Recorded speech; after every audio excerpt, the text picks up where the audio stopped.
अध्यक्ष महोदय, कुछ मैं मेवात की भी बात कर लूं। मैं ये सोच रहा था कि मेवात में भी इस बजट में कुछ ना कुछ जरूर रखा जाएगा।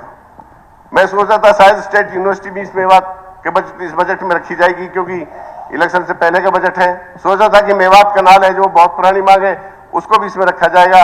ये भी सोच रहा था कि इंफ्रास्ट्रक्चर में नेशनल हाईवे 248 को भी इस बजट में रखा जाएगा, और ये भी सोचा कि कोई नई इंडस्ट्रीज भी मेवात में लगाई जाएंगी। लेकिन मैं बताना चाहता हूं आपको कि वित्त मंत्री ने के तौर पर माननीय मुख्यमंत्री हरियाणा ने जो बजट पेश किया है, उस पर अपनी समझ इस गरिमामय सदन से मैं अपना साझा करना चाहता हूं। और मैं विस्मित भी हूं और चिंतित भी। विस्मित बजट में प्रस्तुत किए गए खाली पुलाव, शेख चिल्ली के पुलिंदे, रंग बिरंगे सपने, जिन्हें जानकर रोम के जो नीरो हैं उनकी याद आती है, जैसी बातों पर मैं मानता हूं कि चिंतित नाकामियों और कागजी चादर से ढकने के प्रयासों से, खोखले दावों से तथा बीरबल की खिचड़ी पकाने के प्रयासों पर हूं। ऐसी चादर से न तो जनता का तन ढकेगा, न ऐसी खिचड़ी उनके पेट तक पहुंचेगी, और न ऐसे आंखों में धूल झोंकते वायदों से जनमानस को सुकून मिल सकेगा। अपनी बात की शुरुआत में मैं वित्त मंत्री के से गुजारिश करूंगा कि कागजी इस फूल में मरकंद लाने की कोशिश करें। माननीय मुख्यमंत्री ने बजट के प्रारंभ व उसका अंत एक ही तरीके से किया है। वो देश में प्रधानमंत्री की नजरों में अपने को ऊपर उठाना चाहते हैं, इसमें कोई हर्ज की बात नहीं है। यदि साथ साथ हरियाणा प्रदेश की जनता भी उन पर भी जमी निगाहों का भी ख्याल करें, न वकार उनका रहा कहीं, न शुमार उनका रहा कहीं, वो हर एक नजर से उतर गए जो उनकी नजर से उतर गए।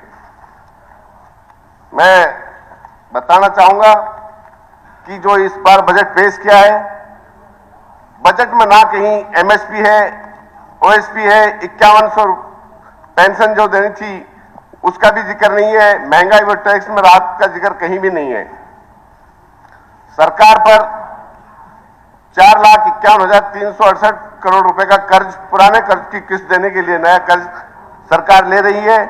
सरकार ने कहीं भी किसानों की कर्ज माफी, जबकि कांग्रेस ने लगभग 2200 करोड़ रुपए के कर्ज व 1600 करोड़ की बिजली के बिल, जब हमारे माननीय मुख्यमंत्री भूपेंद्र सिंह हुड्डा जी थे, उन्होंने लोगों को राहत दी थी। ये एक विफल सरकार का विफल बजट था, जिसमें हर वर्ग को निशाना किया। जनता को उम्मीद थी कि चुनावी बजट होने की वजह से कम घोषणा में ही सही उसे इस बार महंगाई, बेरोजगारी, हताशा टैक्स और आर्थिक मंदी से कुछ राहत मिलेगी। लेकिन सरकार ने जनता की उम्मीदों को तार-तार कर दिया। पूरे बजट में ना कहीं एमएसपी का जिक्र है, ना कहीं एमएसपी का पर बोनस का, ना बुजुर्गों को 5100 पेंशन का, ना ओएसपी का, ना हर जिले में मेडिकल कॉलेज, और ना गरीबों को पक्के मकान का कोई जिक्र है। जबकि चुनाव में ये वादे करके बीजेपी और जसपा सरकार सत्ता में आई थी। आंकड़ों के साथ सरकार का आईना दिखाते हुए इस बार बजट में महंगाई दर जितनी भी बढ़ोतरी नहीं की गई। प्रदेश की महंगाई दर 6.24% है, जबकि बजट में सिर्फ 3.2% की बढ़ोतरी की गई है। कायदे से देखा जाए तो ये बढ़ोतरी नहीं बल्कि 3% की कटौती है। बीजेपी जेजेपी महंगाई ने आरबीआई की मानक सीमा 6% को भी पार किया है, राष्ट्र की औसत जबकि 5.1% के मुकाबले 1.2% है। सरकार का बजट में कुल कर्ज 3,17,982 करोड़ रुपए दिखाया गया है, जबकि सच्चाई यह है कि आज प्रदेश पर कुल 4,51,368 करोड़ का ब्याज है। और चिंता की बात, प्रदेश पर जीएसटी का मात्र 41.2% खर्च हो गया है, जबकि 33% की मानक सीमा से कहीं अधिक है। 2024-25 के लिए भी सरकार ने 67,163 करोड़ रुपए का लोन का प्रावधान किया है, जबकि पिछले लोन उनके ब्याज का भुगतान करने पर भी 64,280 करोड़ रुपए का खर्च हो जाएगा। ये नए कर्ज की 95.7% राशि है। यानी पुराने लोन की किस्त देने के लिए भी सरकार को नया कर्ज लेना पड़ेगा। अध्यक्ष महोदय, बीजेपी जेजेपी सरकार सिर्फ कर्ज, महंगाई और बेरोजगारी के आंकड़े बढ़ा रही है, जबकि कांग्रेस ने विकास के पैमाने पर प्रदेश को आगे बढ़ाया।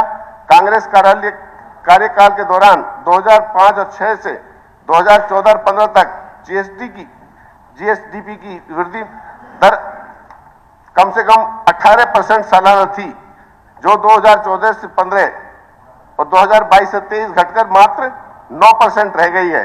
2006, 5 और 6 में जब कांग्रेस की सत्ता संभाली थी तो राज्य सकल घरेलू उत्पादन के मुकाबले कर्ज दर 26% थी।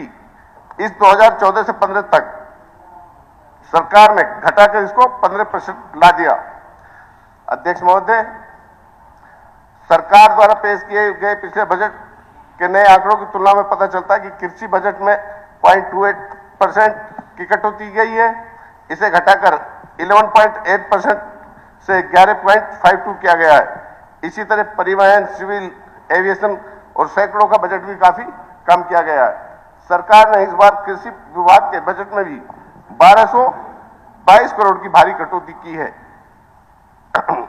इसी तरह 7342 से घटाकर 6120 करोड़ रुपए कर दिए हैं। इसी तरह जो कोऑपरेटिव विभाग के बजट में भी 149 करोड़ का बजट घटाकर 1600 करोड़ कर दिया गया है।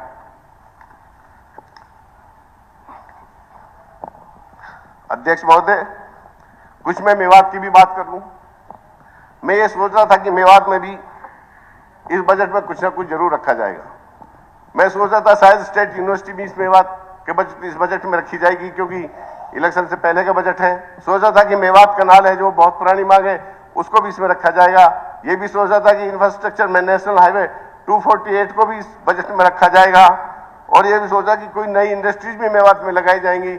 लेकिन मुझे ऐसा लगता है कि ये सरकार हमारे इस मेवात को हरियाणा का हिस्सा नहीं समझती है, उसका नाम लेना उचित नहीं समझती।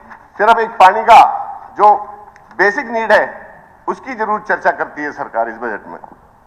मैं कुछ ही बात कहकर अपनी बात खत्म करूंगा। अध्यक्ष महोदय, बजट पर कहने को तो बहुत कुछ है, लेकिन क्लेम और सच्चाई फर्क पर कुछ और पॉइंटों को उजागर कर अपनी बात खत्म करूंगा। क्रम से 181 पर मीडिया कर्मियों की जो भलाई के दावे हैं, जो हाल आज मीडिया का राष्ट्र स्तर पर है, वह भारत की आजादी के बाद की तारीख का काला पन्ना है। उस पर भी हरियाणा राज्य मीडिया के दमन में अन्य राज्यों को पीछे छोड़कर सबसे अग्रणी है, किसी से छिपा नहीं है।